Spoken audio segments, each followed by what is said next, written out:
Speed is a factor. We're encouraging them to use his speed more and that less. Pick his spots, but use it more and that less. Thank you, Doc. Thank you. Let's go back to Keith. Hey, you thought you were getting rid of me, huh? Yeah, it's just a one-on-one with you today. I know, right? um, Doc, like ideally, how many guys do you want to see in your rotation this year? It really depends. It's too early to say that.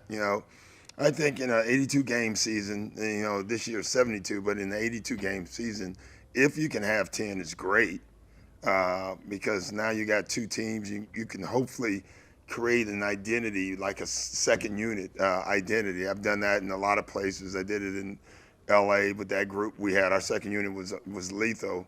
We had another group in Boston that was lethal. So if you can create that, that's great. But if you can't, and you have to go with the rotations where one of your better players always have to be on the floor, then you'll do that. And we may be that group. I'm not sure yet.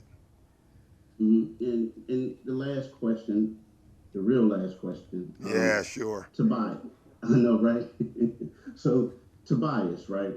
Right now, when you think of it, everybody's talking about Joel and Ben. They're talking about Seth and Danny. Like Tobias is kind of like going under the radar, but he's also a guy who knows your system too. So how do you plan on implementing them this year? Yeah, the same. I mean, we've changed our system since I was in LA with Tobias, but clearly I know it works for him. And so it doesn't really matter the system. It matters the way that Tobias plays. And we're going to get him in those actions. I can guarantee you that. You're going to see him going downhill more. You're just going to see him being more decisive, making quicker decisions. Mark Narducci next. Hey, Doc.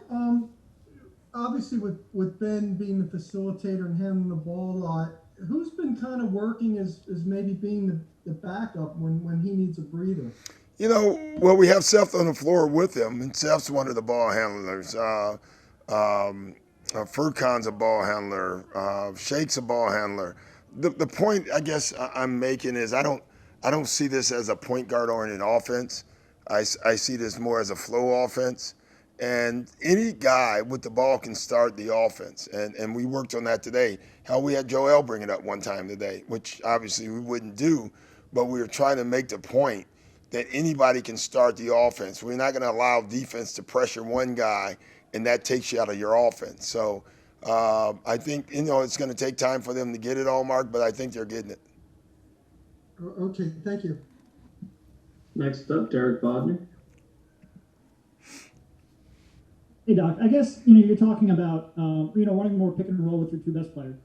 But when you have one player who's not really a threat to pull up off the dribble, do you have to do you change your floor spots than you would a typical, like a Lou Williams type pick and roll? Is it more of a snug? Do you have to make adjustments because of that? Yeah, you have to.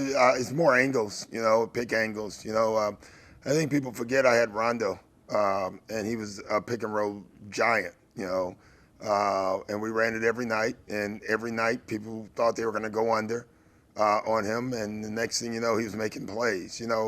I always tell our guys, especially a guy like Ben, if they're going to give you room, liken yourself to a great quarterback, that there's no rush. You get to make decisions. With Rondo, and I think it'll be the same with Ben. You're going to allow Ben to make passes. It's just like a quarterback in the NFL. And I keep telling our guys, if you didn't blitz or rush some of these guys, can you imagine the passes they would make? And I want our guards to feel the same way.